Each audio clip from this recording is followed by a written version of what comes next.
We had a doubleheader Monday night, and both these games were very interesting for their own respective reasons. Have a lot to talk about with Jaden Daniels and Jamar Chase. But first, let's talk about the ugly. The game that was a straight up blowout where the Buffalo Bills boat race the Jacksonville Jaguars. Now here, I already had Josh Allen ranked as my QB1 rest of season. But to be honest with you, I am probably going to be moving Josh Allen even higher in my rankings. He's not going to go from QB1 to QB0. Obviously, that's not possible. But where we are going to be pushing Josh Allen up is actually going to be in the overall rankings over there on flockfantasy.com. Because previously, I was ranking Josh Allen pretty much as a borderline top 20-ish player in fantasy. But as you sit here and think about the rushing upside that you have for Josh Allen each and every week, where this week he gives you 44 rushing yards with not even really trying. It's not like he was scrambling around a ton. He had 6 total carries in what was a blowout contest. You get the rushing upside and all the passing volume in the world. This is why coming into the year, I took the quote unquote dark horse pick and took the Buffalo Bills to be my Super Bowl team this season. You have the quarterback that can potentially lead the NFL in passing while at the same time running the ball a ton.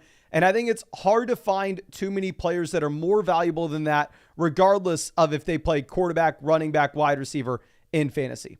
So let me go ahead and let's actually update the Josh Allen overall rankings together. And oh yeah, we got to fix this on the live stream. I am sorry that it's taking us this long, but can I set this? We're fumbling the bag real quick. We are fumbling hard, and honestly, we may have to do that off stream. But nonetheless, if we are looking at Josh Allen rest of season, I think I'm pushing him ahead of Malik Neighbors. I think I'd probably rather have Josh Allen ahead of Garrett Wilson. I think Allen probably falls in line with the wide receivers like Nico Collins and is equivalent to a low-end wide receiver 1 in fantasy rest of season in terms of how you're going to be valuing these guys. And can I somehow not fumble the bag? And can I actually show you all this on the screen? We may end up just having to completely redo this. So I apologize. Give me 1 second. I want to show you all my updated rankings. I know it's a little bit of a pain in the butt. We should have set this up beforehand. But your boy is an idiot, so this is what you are having to deal with. Window, we are going over to flockfantasy.com. Bam! We are here, ladies and gentlemen. This is the create rankings side of things. And we are going to be looking at the updated overall. So going into the day, I actually had Josh Allen ranked down here at 20. But like I said, I think Allen jumps Neighbors. I think he jumps Garrett Wilson for me. I think he's right between Marvin Harrison Jr. and Garrett Wilson rest of season as the 18th most valuable player in fantasy. Now going over to the running back usage, yes, you have Ray Davis getting involved. You have Ty Johnson scoring a receiving touchdown. This doesn't mean anything for James Cook. The Ty Johnson receiving touchdown was when the game was already, I want to say 21-3, something along those lines at the very end of the half. It was a great reception from Ty Johnson, but the reality is James Cook is still the running back in this backfield that you want going into the future. James Cook still has the receiving upside and is playing in one of the best offenses in the NFL. Now, of course, he's not going to be an elite RB1 for me, primarily because you do have Josh Allen still vulturing some rushing touchdowns in this offense, even if it doesn't happen this week. Going through and looking at where I have James Cook in my rest of season ranks, I had James Cook sitting at RB10, directly behind Joe Mixon, Kyron Williams, Alvin Kamara, and probably not going to be moving James Cook down from this mark or up from this mark based off this game. Going over to what we have specifically around the receivers here. The issue is this is similar to what we have seen with Kansas City in the past, where this is one of the best offenses in the NFL, if not the best offense in the NFL at this point. But it doesn't matter because everybody is going to touch the ball. To see how many players got their hands on the ball today, you had James Cook, Ray Davis, Ty Johnson, Curtis Samuel, Khalil Shakir, Dalton Kincaid, Keon Coleman, Mac Hollins, Marquez Valdez-Scantling, Dawson Knox. You had 10 players touching the ball on top of Josh Allen taking his own rushing. So it's not like we can sit here and say any of these receivers is a must-start guy going into the future. If you were looking at somebody to be excited about, I think that player would actually be Khalil Shakir. If you were looking at Shakir and where we had him in my rankings this week, we actually had Shakir ranked down there, I believe, as the wide receiver 39. We had him directly ahead of, those are the expert rankings. I had Shakir ranked at wide receiver 35 in our rankings this week. I know you can clown on me for the Deontay ranking. You can clown on me for the Rome. You can clown on me for the Jawan. These guys will be much higher going into the future. Definitely still am going to prefer Khalil Shakir in the short term over Keon Coleman. In my rest of season rankings, on the other hand, I had actually placed Keon Coleman ahead of Shakir based on the assumption that the rookie is going to continue to get better as the season goes by. Now, I don't necessarily know if that's an easy call to have still at this point. If you're looking at the Keon Shakir rest of season ranks, we had Keon Coleman wide receiver 41. I had Shakir wide receiver 46. Shakir probably does move up here a bit, and I think Shakir may end up having to move over Keon Coleman. We may be waving the white flag there. Now, of course, Coleman still has himself a fine day. He has the receiving touchdown, but ultimately you are sitting with a much better usage profile for Shakir, who played significantly more snaps and ran significantly more routes as well. Now, I think that's it. It does suck. Full transparency, I have a lot of Keon Coleman in Underdog Best Ball Draft, so I would love if Keon came out and dominated as the wide receiver 1, but the usage is just not there. Now, let's go over to Jacksonville. This is disgusting. This is something we have to talk about. One of the 0-3 teams from tonight that will be discussed. Trevor Lawrence coming out with 178 total passing yards. Get absolutely boat raced here. Going into the future, I don't necessarily know how you can be that excited about anybody in this offense. Now, obviously, it's difficult to look at the usage, to look at the snaps played. Travis Etienne pretty much was used as that 3-down back. Rest of season, I had Travis Etienne ranked as a high-end RB2. I had Travis Etienne ranked as the RB14 here. But if we are operating under the assumption that this is a bad Jacksonville Jaguars offense going into the future, it's hard to have Etienne still ahead of somebody like Kenneth Walker, where you just look at Seattle and they look so much more promising at this point. Now, we can't just full-blown panic and say, oh my gosh, Etienne's never going to be anything again, because Etienne's workload is still great. I mean, you have 11 carries in comparison to Tank Bigsby at 2. Dearness Johnson gets some work at the very end of the game. Who gives a damn about Dearness Johnson? And with Etienne, you actually have 6 targets as well. So you still have the 3-down workload. The issue is this offense just looks like trash. Christian Kirk coming into the week, we had ranked as a wide receiver 4, coming off a week where he had a -1 receiving yards.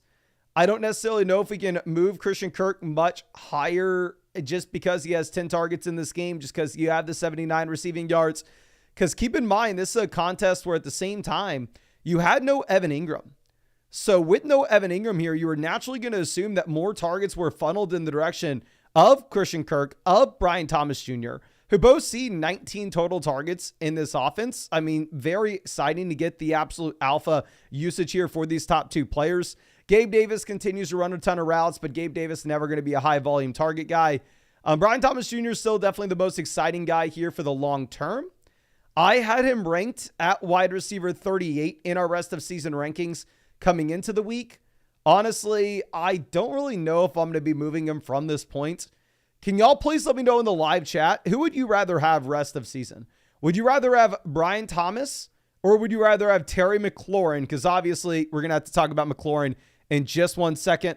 Peter says the Lawrence overthrow was Lawrence was just not good. Now, obviously, one of the many reasons I took the Bills as my Super Bowl team this year was because of this Bills defense. So I don't want to overreact too much, but looking in the chat, we have Terry, Thomas. It does look like the vast majority of people would have Terry McLaurin over Brian Thomas Jr. at this point. Does make me feel great. I have Terry McLaurin in the Flock League. We'll talk about how that went once we get to Jamar Chase. But yeah, rest of season here, I still think that really all these wide receivers, they are flex considerations with upside to be more than that if we see the consistency. I think Brian Thomas still falls in that same range. I would still very clearly rather have him over Christian Kirk, despite Kirk having the majority of the volume here. Like I said, no Evan Ingram. I think that benefits Kirk a little more based off where they operate in the football field. Now, do we want to talk about Washington or Cincinnati? So let's pull up Cincy. All right. Y'all know I took Jamar Chase in round 1 in my league this year. We took Jamar Chase with our 7th pick. I was 2-0 coming into tonight. Kind of a lucky 2-0, to be honest with you. And this was my worst week of fantasy all year. It was absolutely garbage. Not only from my team's perspective, but also I did not see Juwan Jennings coming. I did not add Juwan Jennings to the waiver wire video we made last Sunday. To be fair, I mean, yes, we thought George Kittle was playing at the time. But regardless, we whiffed on Juwan Jennings. I got smacked in my own league. This was brutal. And what sucks is whenever I get blown out in my league, finally we get a good Jamar Chase game. Finally. Jamar Chase blows the hell up. 7 targets, 6 receptions, 118 receiving yards, and multiple receiving touchdowns. The games there, we stuck by our guy. We still had him ranked as the wide receiver for rest of season. We did not move him down. We still took him ahead of those running backs like Devon Achane. Hope you listened to me last week and sold Achane for Chase. But what's honestly maybe a little bit more interesting to talk about here is Yoshi still has a role. Yoshi Voss comes out and he has 7 targets for 5 receptions, 52 receiving yards, and the receiving touchdown yet again. And at times, he looks like the best wide receiver on the field. I thought once you had T. Higgins coming back in, that he was going to be just a complete afterthought, that Yoshi Voss was somebody that you could never consider starting. And honestly, I thought you could potentially just go ahead and move him to the waiver wire, knowing that Chase and Higgins were going to dominate the target share. But no, he has the same amount of targets as Jamar Chase. He looks very good at the same time. Now, full transparency, if you were like in an underdog best ball draft, then yes, I think that you are in an exciting situation where you are going to get these random spike weeks going forward into the future. I mean, randomly, Yoshi Voss looks like he's still going to be a contributor. It's just going to be impossible to predict when that is. When you have the targets going over to Higgins, when you have the targets going over to Jamar Chase, he still is the 3rd wide receiver in this offense. He'll still be a boom bust play, but obviously he has the upside and obviously does appear that he is worth the raw spot. If anything happens to Chase or Higgins, kind of have to say that he's a must start player at this point. And yeah, if you took him in best ball, I think he's a phenomenal pick. But the issue is in your regular league where you only start 2 wide receivers and 1 flex and you have to submit your starting lineup going to the future, how the hell could you ever start him? Like maybe you make better start set decisions than I do, but just knowing myself, there's no world in which I would have ever started him tonight with T. Higgins good to go. And then going over to T. Higgins, I thought Higgins was set up to absolutely crush. I go, okay, this should be a super high scoring passing offense in Cincinnati. Higgins is claiming that he is going to be 100% for this game. I thought T. Higgins to have higher than 45 net receiving yards on Underdog was a straight up lock. T. Higgins gets close. He gets you the 6 targets, but only comes away with the 39 receiving yards and the 3 receptions. And honestly, in our rest of season rankings, I think we have to move Higgins down. Like Yoshi Voss is a wide receiver that I'm probably not ranking as somebody that's making a big difference in your fantasy football league in terms of you being able to submit your starting lineup every week. But I think he eats into Higgins. If you have a viable wide receiver 3 here in Cincinnati, and we assume that Chase is still the alpha wide receiver 1, you have to move T. Higgins lower beyond this point. Like, I think we probably move T. Higgins down here to about wide receiver 29, wide receiver 28, directly behind Zay Flowers and Rome Odunze. Like, can y'all please let me know in the live chat, would you rather have Higgins or would you rather have Rome Odunze rest of season?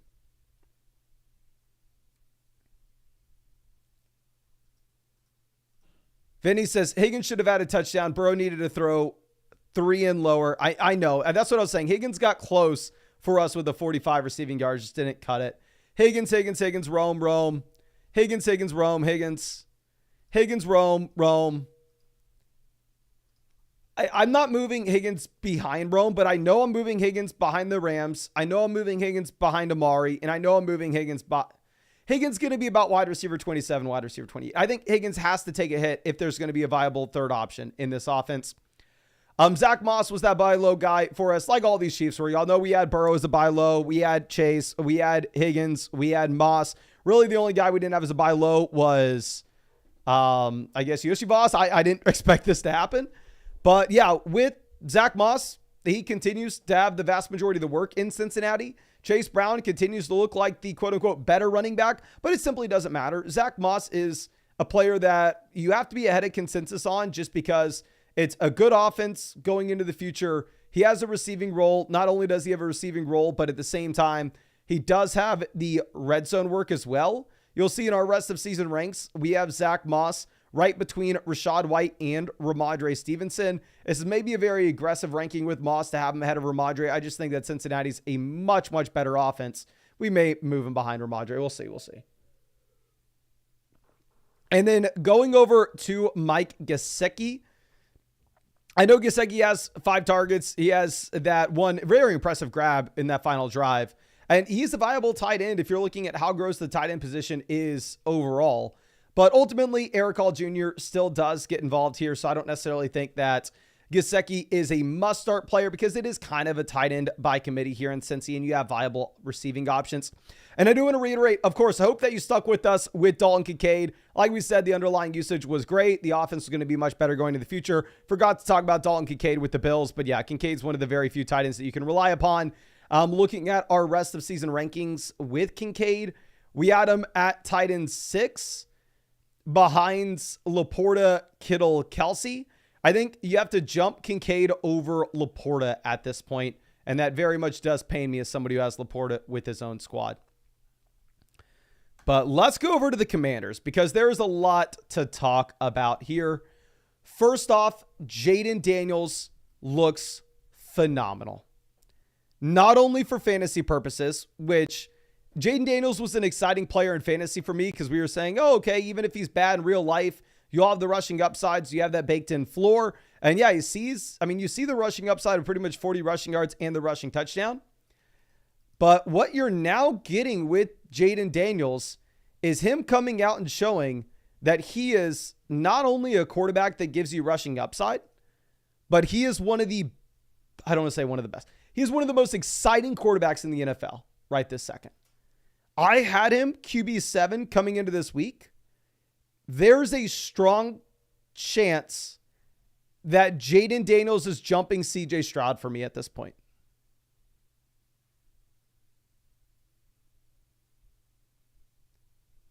And yes, obviously Kelsey's going to be moving down the rankings after the game last night. But the main thing I want to ask y'all is, who would y'all rather have rest of season? Would you rather have CJ Stroud or Jaden Daniels? 4-point passing touchdown format. Obviously, real life perspective, CJ Stroud's still the much better quarterback. You have a larger sample to go off of. But specifically for fantasy football, 4-point passing touchdown format, Daniels or Stroud? We got most people saying Daniels in here. I mean, you definitely have some CJ Strouds mixed in. But I think we're probably going to be moving, at minimum, Daniels up in the ranks to be close to CJ Stroud. Like, we can go ahead and we can do that with the overall right now. Like, let's go and pull up Jaden Daniels. And yes, Kelsey's going to be moving down dramatically. I know we are working on updating these today. It's Monday. I promise you we're going to keep the rankings up to date on the site. I think at the very minimum, Jaden Daniels has to be ranked kind of back-to-back here with CJ Stroud. The very, very minimum, and that is something that we're going to be able to think about. Because you go ahead and you look at what you had from Jaden Daniels in this game this week. Jaden Daniels, 21 completions off of 23 pass attempts, 254 passing yards, 2 passing touchdowns, and the rushing touchdown. Looks so damn good while doing this. I mean, it looked effortless. I kept on thinking, oh, okay, yeah, Joe Burrow's going to come back here. Oh, yeah, Joe Burrow's going to come back here. Oh, yeah, Joe Burrow's... no. Just simply does not happen. Just because every time Daniels gets the ball, he drives it downfield. Now, in terms of the receivers, Terry McLaurin comes through in a big-time way. Obviously, kind of puts the game away at the very end. You have 100 receiving yards. You have the receiving touchdown. You only have 6 targets, and great for me. Terry McLaurin was on my bench this week. Great. Love to hear it.